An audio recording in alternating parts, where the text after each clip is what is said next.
আজিৰে পৰা সত্ৰ ন্যায়াধীশৰ আদালতত শুনানি হ'ব জুবিন গাৰ্গৰ হত্যাৰ গোচৰৰ আৰম্ভ হ'ল প্ৰাণৰ শিল্পীগৰাকীৰ গোচৰৰ ন্যায়িক প্ৰক্ৰিয়া আজি প্ৰথম শুনানি গ্ৰহণ কৰিব সত্ৰ ন্যায়াধীশৰ আদালতে ইয়াৰ পূৰ্বে 16 ডিচেম্বৰত কামৰূপ মুখ্য ন্যায়িক দণ্ডাধীশৰ আদালতত শুনানি গ্ৰহণ কৰি সত্ৰ আদালতলৈ প্ৰেৰণ কৰিছিল গোচৰ আজিৰে পৰা আৰম্ভ হ'ব প্ৰকৃত বিচাৰ প্ৰক্ৰিয়া বৰ্তমানে দুখন কাৰাগাৰত বন্দী হৈ আছে গোচৰটোৰ 7 অভিযুক্ত বাক্সাৰ নিকাচি কাৰাগাৰত 5 জন আৰু হাফলং কাৰাগাৰত বন্দী হৈ আছে 2 জন অভিযুক্ত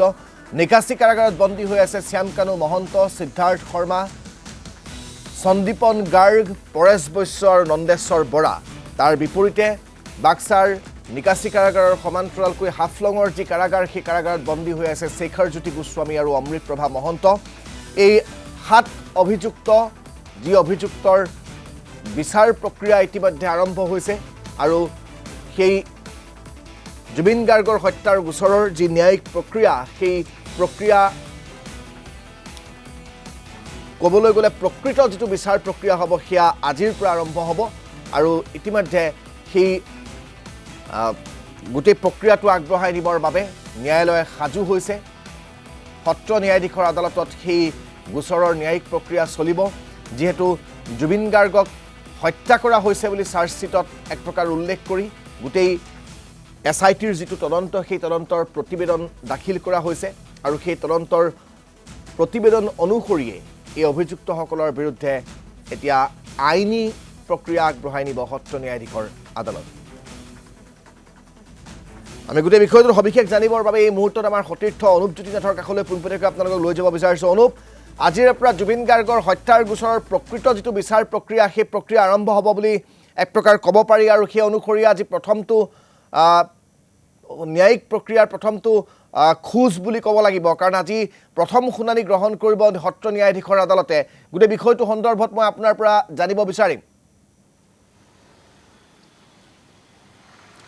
নিশ্চয়কৈ ৰাজদীপ যে #জাষ্টিছ ফৰ জুবিন গাৰ্গ বুলি যিটো টেগ কৰা হৈছিলে ফেচবুকত বা সামাজিক মাধ্যমত সেই যিটো আচলতে জাষ্টিছ ন্যায় বিচাৰিছিলে ৰাজ্যবাসীয়ে অসমবাসীয়ে জুবিন গাৰ্গৰ প্ৰতিগৰাকী অনুৰাগীয়ে যি ন্যায় বিচাৰিছিলে সেই ন্যায় যিটো প্ৰক্ৰিয়া সেই ন্যায় প্ৰক্ৰিয়াটোৰ আজিৰে পৰা আচলতে আৰম্ভ হৈছে যিটো প্ৰকৃত ন্যায় প্ৰক্ৰিয়া বা বিচাৰ প্ৰক্ৰিয়াটো আজিৰ পৰা আৰম্ভ হৈছে আৰু যিহেতু সত্ৰ ন্যায়াধীশৰ যি আদালত সেই আদালতত আজিৰ পৰা পূৰ্ণগতিত হয়তো আৰম্ভ হ'ব যি বিচাৰ প্ৰক্ৰিয়া গতিকে যিহেতু আজি 7 গৰাকী যি অভিযুক্ত আছিলে জুবিন গাৰ্গৰ মৃত্যুৰ সৈতে নাম সাঙুৰ খাইছিল সেই অভিযুক্ত 7 গৰাকী যিহেতু কাৰাগাৰত আছে দুখনকৈ জিলাৰ দুখনকৈ কাৰাগাৰত যিহেতু আছে গতিকে এইসকল অভিযুক্তৰ ওপৰত যি ধৰণৰ আচলতে ধাৰা লগোৱা হৈছিল বা তেওঁলোকৰ ওপৰত যি ধৰণৰ যিকেইটা গোচৰ আছিল সেই গোচৰকেইটা যি বিচাৰ প্ৰক্ৰিয়া সেই বিচাৰ প্ৰক্ৰিয়া আচলতে আদালতত চলিব আৰু তাৰ পাছতে জুবিন গাৰ্গৰ আচলতে মৃত্যুৰ যি ন্যায় সেই ন্যায় প্ৰক্ৰিয়াটো এনেধৰণে আগবাঢ়ি যাব গতিকে যিসমূহ ধাৰা আছে সেই ধাৰাসমূহৰ ওপৰত কেনেধৰণে তেওঁলোক আচলতে দোষী কেনেধৰণে হ'ব পাৰে বা দোষী হয় নে নহয় নে এই গোটেই বিচাৰ প্ৰক্ৰিয়াখিনি আচলতে ন্যায়ালয় অৰ্থাৎ আদালতৰ গোটেইখিনি আচলতে বিচাৰ প্ৰক্ৰিয়া একোটা বিষয় গতিকে আৰক্ষীৰ পৰা যিহেতু যিখিনি তথ্য সেই তথ্যখিনি আৰক্ষীয়ে বা যিখিনি চাৰ্জশ্বিট দাখিল কৰিছিল আদালতত সেই দাখিল কৰা চাৰ্জশ্বিট বা প্ৰতিটো তথ্য ইয়াতে পুংখানুপুংখভাৱে বিশ্লেষণ হ'ব সেই তথ্যখিনি চোৱা চিতা কৰিব দুটা পক্ষ যিসকল অভিযুক্ত আছিল সেই অভিযুক্তৰ পক্ষ আৰু যি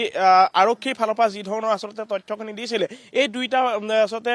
ফালৰ পৰা গোটেই বিষয়খিনি বিচাৰ বিবেচনা কৰা হ'ব আদালতে বিচাৰ কৰিব যে আচলতে দোষী কেনেধৰণে হৈছিলে জুবিন গাৰ্গক যি ছিংগাপুৰত গৈ জুবিন গাৰ্গৰ মৃত্যু হৈছিল সেই মৃত্যুৰ আচলতে প্ৰকৃত ৰহস্যটো কি আচলতে ন্যায় কি ধৰণৰ পাব লাগিব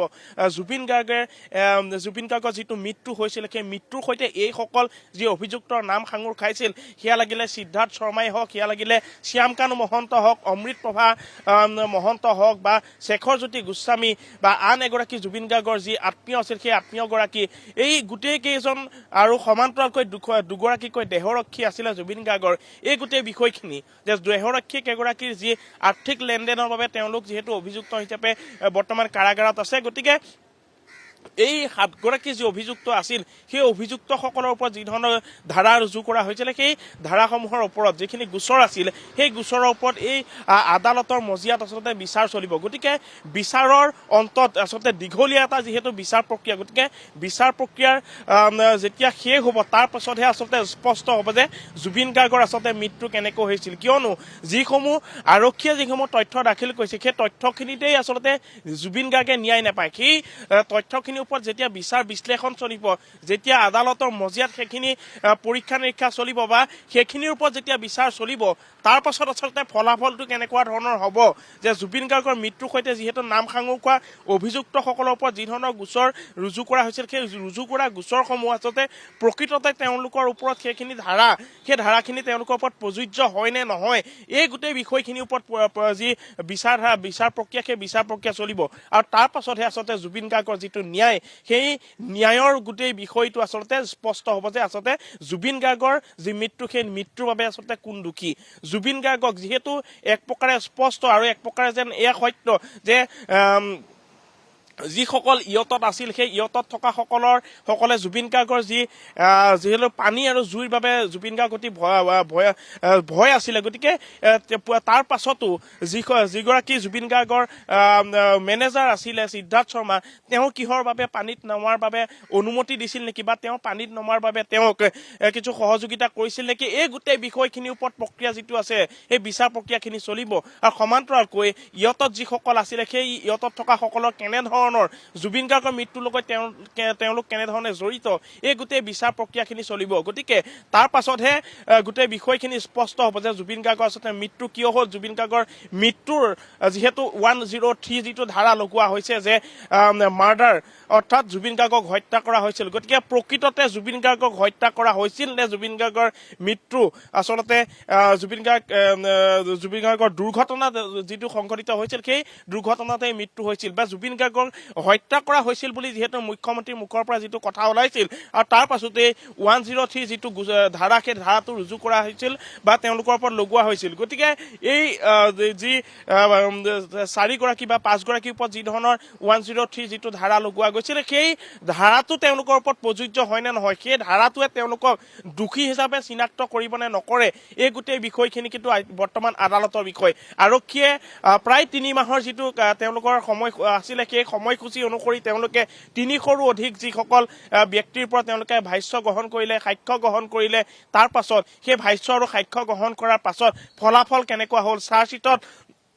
কোনখিনি কথা উল্লেখ কৰিছিল চাৰ্জশ্বিটত উল্লেখ কৰা কথাখিনিৰ সৈতে জুবিন গাৰ্গৰ মৃত্যুৰ সৈতে সম্পৰ্ক আছিল নে নাই এই গোটেই বিষয়খিনি বিচাৰৰ বৰ্তমান অধীনত আছে গতিকে বিচাৰ প্ৰক্ৰিয়াৰ আজিৰ পৰা যিহেতু যি সত্ৰ ন্যায়াধীশৰ যিটো আদালত আছে সেই ছেছন কোৰ্টত গোটেই বিচাৰ প্ৰক্ৰিয়াটো চলিব আৰু প্ৰকৃত বিচাৰ প্ৰক্ৰিয়া আজিৰ পৰা যিহেতু আৰম্ভ হ'ব গতিকে আৰম্ভ হোৱা বিচাৰ প্ৰক্ৰিয়া কিমান দিনলৈ চলিব কেনেধৰণে চলিব এই বিষয়খিনি কিন্তু লাহে লাহে স্পষ্ট হৈ পৰিব আৰু সেই স্পষ্টতাৰ ফলস্বৰূপে আচলতে অসমবাসীয়ে গম পাব যে ৰাজ্যবাসীয়ে গম পাব যে জুবিন গাৰ্গৰ মৃত্যু কিয় হৈছিল যদি হত্যা হৈছিল কিয় হত্যা কৰিছিল কোনে হত্যা কৰিছিল কেনেকৈ হত্যা কৰিছিল যিহেতু জুবিন গাৰ্গৰ যেতিয়া মৃত্যু হৈছিল তাৰ পাছত এটা কথা আহিছিল যে জুবিন গাৰ্গক সুৰা সেৱন কৰোৱা হৈছিল অত্যাধিকভাৱে গতিকে সেই সুৰা সেৱন কৰি সাগৰৰ পানীত তেওঁক নামাৰ বাবে অনুমতি দিছিল প্ৰায় 100 মিটাৰ তেওঁ সাগৰৰ যি আচলতে পানী সেই পানীৰ মাজলৈ তেওঁ নামি গৈছিল তেওঁ কিমান সময় পানীৰ তলত আছিল পানীৰ তলৰ পৰা তেওঁ যেতিয়া ওপৰলৈ ওলাই আহিছিল বা উঠাই অনা হৈছিল তেতিয়াই জুবিন গাৰ্গৰ মৃত্যু হৈছিল নে তেওঁ চিকিৎসালয়ত মৃত্যু হৈছিল এই গোটেই কথাখিনি আচলতে আদালতত বিচাৰ বিশ্লেষণ চলিব আৰু তাৰ পাছতহে গোটেই বিষয়টো স্পষ্ট হ'ব যে জুবিন গাৰ্গৰ মৃত্যু কিয় হৈছিল কোনে কৰিছিল যদি হত্যা কৰিছিল 103 যিটো ধাৰা লগোৱা গৈছে সেই ধাৰাটো সঁচাকৈ জুবিন গাৰ্গৰ মৃত্যুৰ সৈতে আচলতে সাঙুৰ খোৱা অৰ্থাৎ জুবিন গাৰ্গৰ মৃত্যুৰ সৈতে সম্পৰ্ক থকা এটা ধাৰা হয় নে নহয় এই গোটেই বিচাৰ প্ৰক্ৰিয়াখিনি চলিব আৰু আনফালে যদি আমি চাওঁ যে কেইবাটাও নেগলিজেন্সিৰ কথা কোৱা হৈছিল যে জুবিন গাৰ্গক সেই সময়ত নেগলিজেন্স কৰা হৈছিল অৰ্থাৎ জুবিন গাৰ্গ যেতিয়া পানীত নামি গৈছিল তেওঁ কোনো ধৰণৰ যে সহযোগিতা প্ৰকাশ কৰা নাছিল বা জুবিন গাৰ্গ যেতিয়া পানীত নামি গৈছিল জুবিন গাৰ্গক পানীৰ নমাৰ বাবে তেওঁ কোনেও বাধা দিয়া নাছিল বা জুবিন গাৰ্গৰ যিটো শাৰীৰিক অৱস্থা আছিল তেওঁ ৰোগত যিহেতু আক্ৰান্ত আছিল গতিকে এই তেওঁ ৰোগত আক্ৰান্ত থকাৰ পিছতো পানীত কিহৰ বাবে নামিব দিয়া হৈছিল ইয়াত নেগলিজেন্সি আছিল সেয়া স্পষ্ট গতিকে এই যিটো নেগলিজেঞ্চিৰ যিটো ধাৰা সেই ধাৰাটো ইয়াতে আৰোপ কৰা হৈছিল গতিকে এই গোটেই বিষয়খিনি কেইবাটাও ধাৰা যিহেতু একোগৰাকী অভিযুক্তৰ ওপৰত ধাৰা লগোৱা গৈছিল সমান্তৰালকৈ আৰ্থিক যিটো লেনদেন আছিল সেই লেনদেনৰ ক্ষেত্ৰতো সিদ্ধাৰ্থ শৰ্মা যিহেতু জড়িত হৈ পৰিছিল বিহু কমিটি হওক বা আন যি সংগীতানুষ্ঠান কৰিছিল জুবিন গাৰ্গে সেই সংগীতানুষ্ঠানৰ বিনিময়ত যিখিনি টকা সেই টকাখিনি জুবিন গাৰ্গে পোৱাৰ বিপৰীতে বা জুবিন গাৰ্গৰ নামত যিখিনি টকা সেই টকাখিনি কিন্তু লৈ সিদ্ধাৰ্থ শৰ্মা বোলা যিগৰাকী মেনেজাৰ আছিল সেই মেনেজাৰগৰাকী কোটিপতি হৈছিল গতিকে এই গোটেই বিষয়খিনিও ইয়াতে বিচাৰাধীন হ'ব এই গোটেই বিষয়খিনিৰ ওপৰতো বিচাৰ বিশ্লেষণ চলিব আৰু তাৰ অন্ততহে সিদ্ধাৰ্থ শৰ্মা কি ধৰণে আচলতে দোষী শ্যামকানু মহন্ত কি ধৰণে দোষী শেখৰজ্যোতি গোস্বামী কি ধৰণে দোষী অমৃতপ্ৰভা মহন্ত কি ধৰণে দোষী বা আন যি দুগৰাকী দেহৰক্ষী আছিল সেই দেহৰক্ষী দুগৰাকী কি ধৰণে দোষী সমান্তৰালকৈ জুবিন গাৰ্গৰ যিগৰাকী আত্মীয় আছিল সেই সন্দীপন গাৰ্গ কি ধৰণে দোষী এই গোটেই বিষয়খিনি সাতগৰাকী অভিযুক্ত যিহেতু বৰ্তমানো কাৰাগাৰত আছে দুখনকৈ কাৰাগাৰত আছে সেই অভিযুক্তসকল আচলতে কি ধৰণে দোষী বা সেই অভিযুক্তসকল অভিযুক্ত হৈ থাকিব নে দোষী হ'ব এই গোটেই বিচাৰ বিশ্লেষণখিনি কিন্তু বা বিচাৰ প্ৰক্ৰিয়াতহে পাছতহে আচলতে স্পষ্ট হ'ব। নিশ্চয়কৈ অনুপ নাথ আপোনাক ধন্যবাদ জ্ঞাপন কৰিছোঁ সবিশেষ জনোৱাৰ বাবে।